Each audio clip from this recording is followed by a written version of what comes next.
It is I, the modern retro gamer. Welcome back to part 4 of my Vagrant Story video strategy guide series, Town Center West. I want to thank you guys for all the hype, all the comments, the likes, and the appreciation to incentivize me to continue with this series. If you're new around here and you haven't watched the other videos, check the description below for a link to the playlist containing the other videos in this series.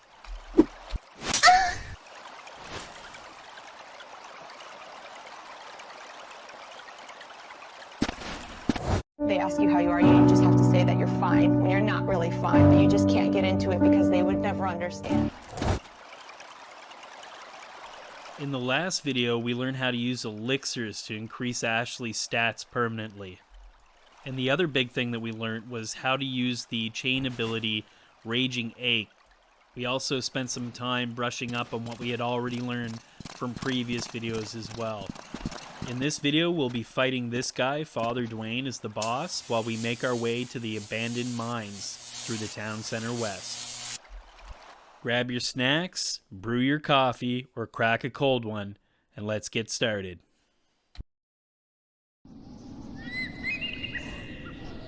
Okay, in the Town Center West, we have 3 things that we need to do. We need to find the next workshop, confront Father Duane, and use the Crimson Key that we get for beating him to enter the abandoned mines. If we take a look at the map, we can see that the door that we need to get into is locked. We'll proceed north to the next room.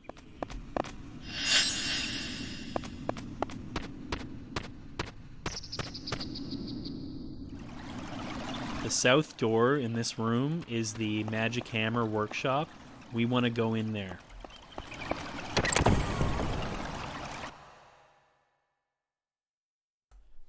Okay, make sure you guys save your game and store any items or weapons and armor in the storage container.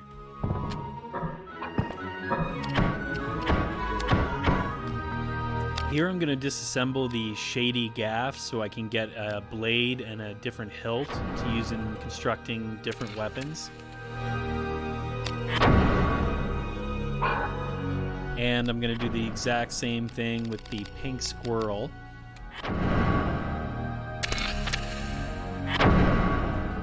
We might as well do the rapier as well.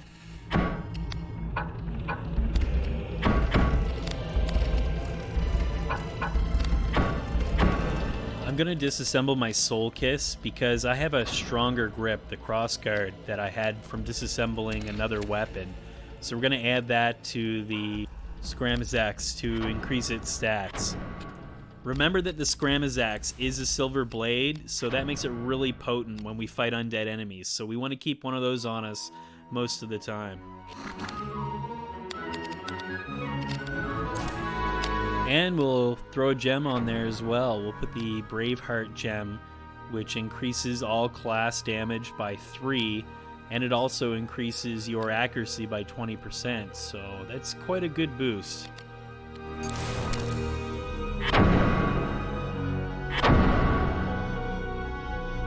I like to just rename the weapon as the original name, that way I can keep track of them and remember them.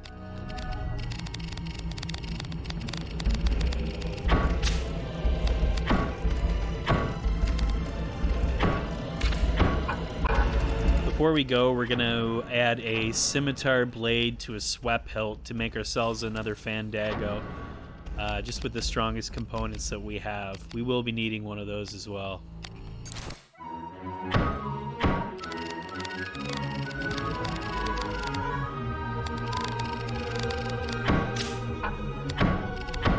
With that done, we've got a really good piercing undead weapon, and we've also got a really good edged human weapon as well.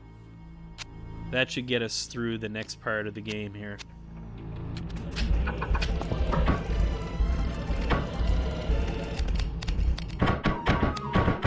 Throw anything else that we're not going to use in the container, and then we'll leave the workshop and continue on with the game.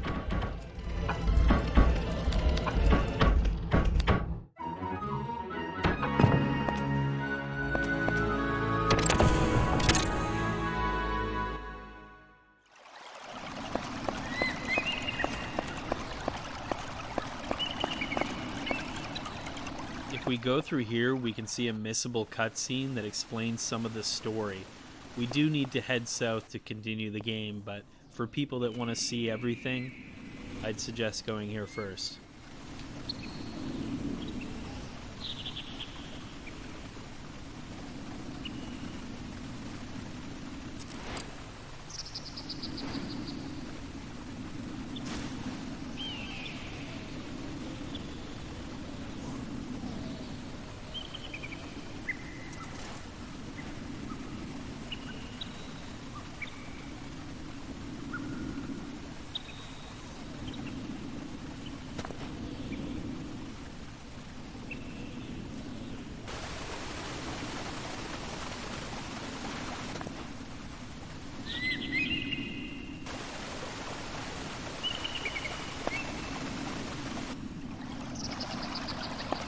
If we run over here, we can walk onto a heal panel.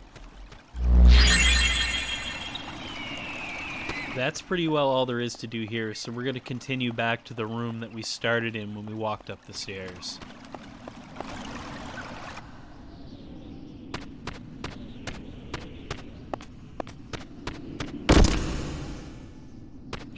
Be sure to save here, because when we go through the next room, after a lengthy cutscene, we will have a boss fight with Father Duane.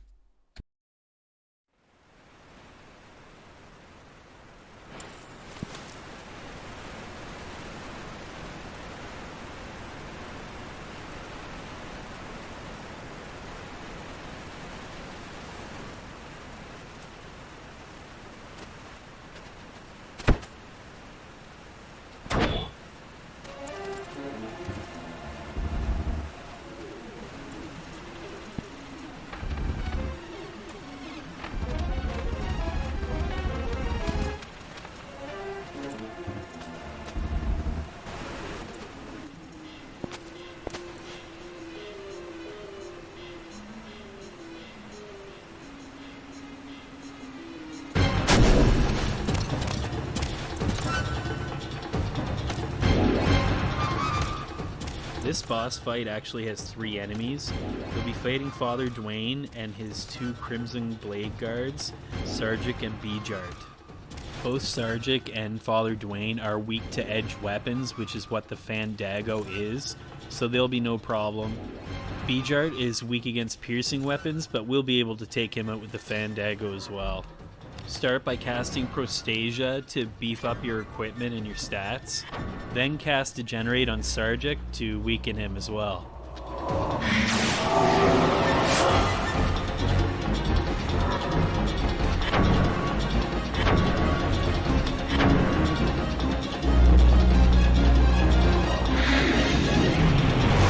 Just chain this guy, and as you can see, he goes down rather easily.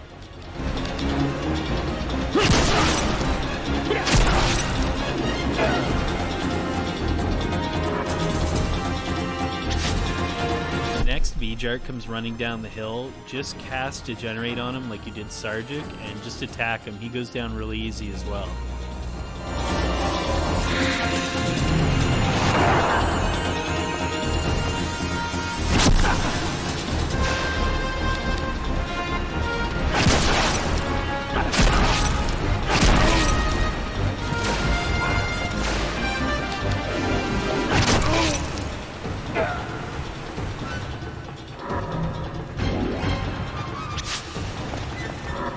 Here I try casting Degenerate on Father Duane, but it has a 0% chance of hitting, so it doesn't really matter. You can just hit him like you did Sarjik and Bejart, and he'll go down really easy as well.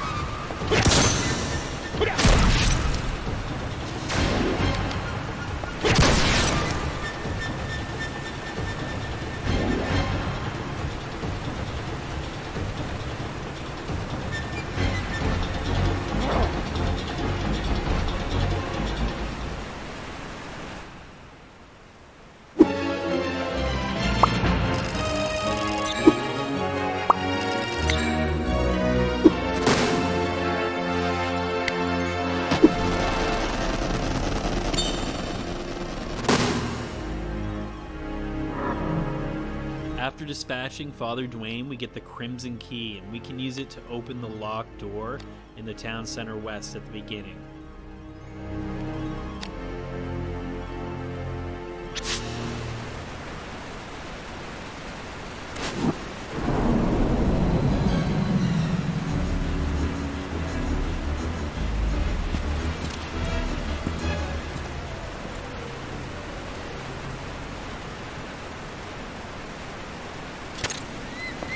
Once we regain control of Ashley, we can continue on through the level.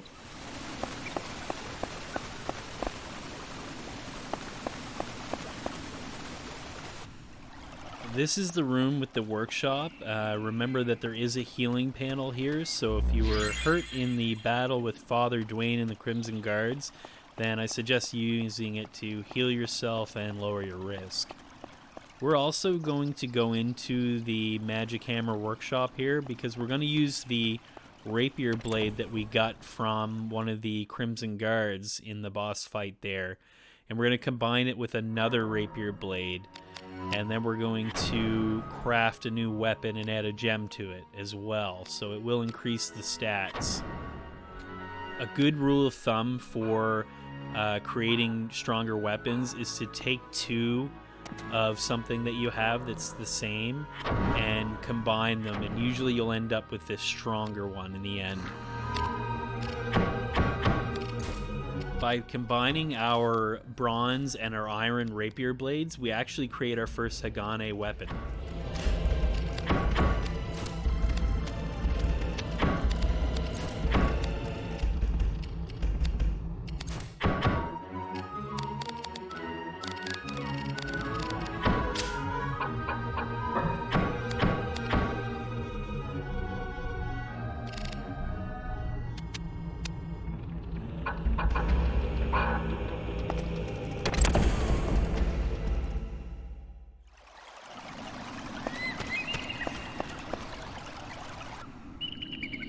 Be sure to save your game at the save point and then unlock the door with the Crimson Key and proceed through the door.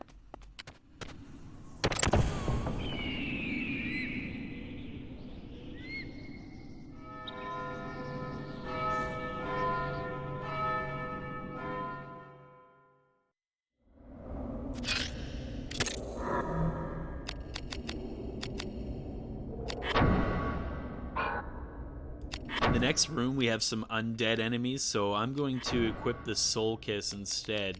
It'll help us defeat them much easier.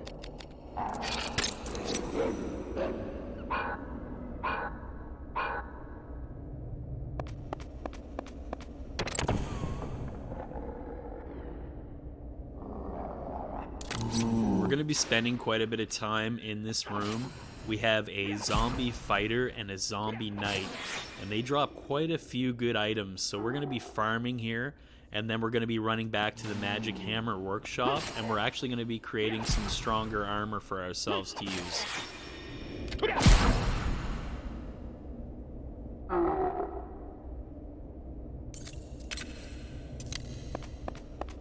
After defeating them, run back out of this room and back to the town center west. You can save if you get any good drops from those two enemies, and then run back in and they'll have respawned.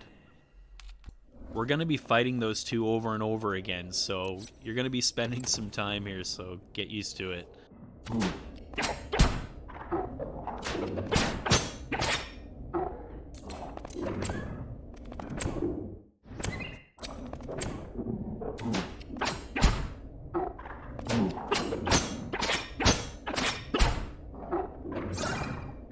One benefit of grinding these two enemies is that you are going to get battle points, so you'll be unlocking new skills.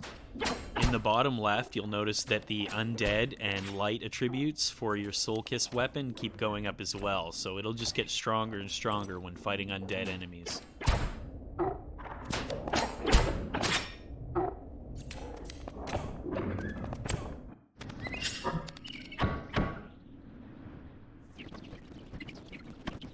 You'll get curing items, which are always good to have in stock as well from fighting these two.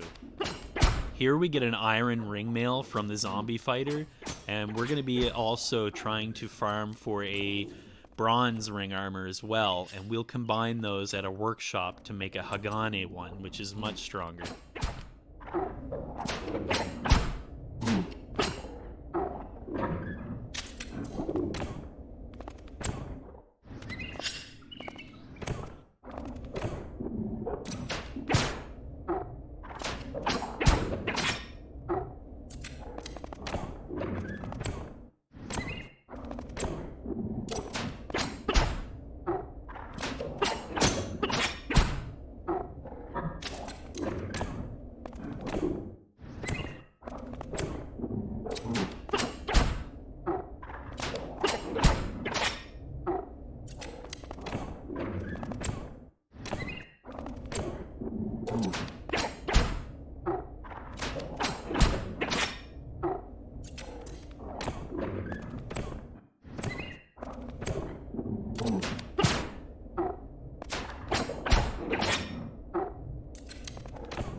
Here the Zombie Knight drops a chain coif, and it's a Hagane one, so that's a much better headpiece than what I have, so make sure you farm and get that as well. It's really going to help you.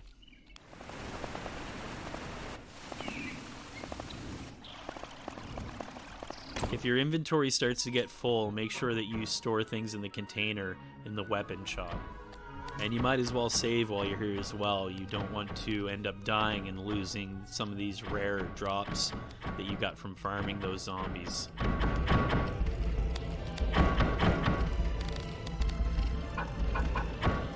Here I also equip the best of the equipment that I have as well, and store the stuff that I don't need.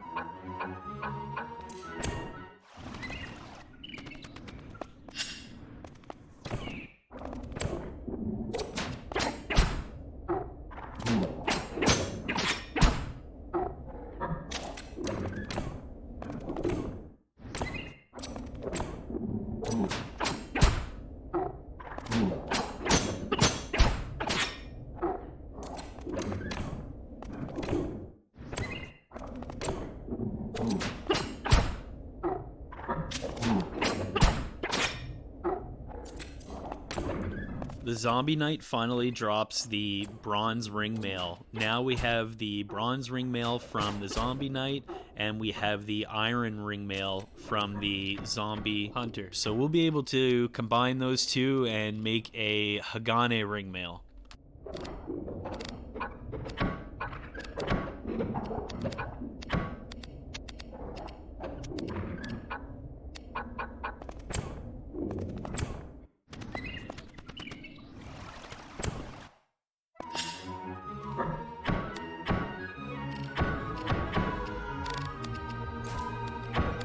The increase in the stats don't seem like much, but they really make a difference.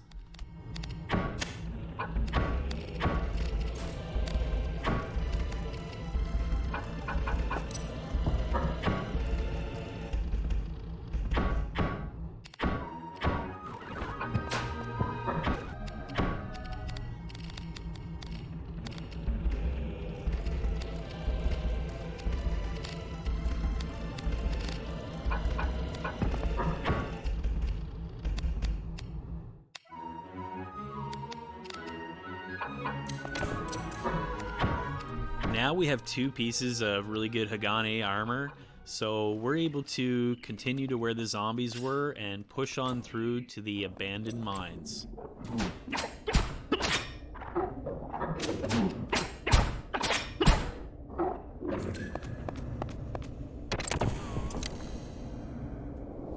That's it for part 4 of my Vagrant Story video strategy guide series. Make sure you guys like, comment, and subscribe to boost the algorithm to make sure that we're pushing more Vagrant Story content to more people. I'm off to work on part 5, The Abandoned Mines. So until then, stay solid.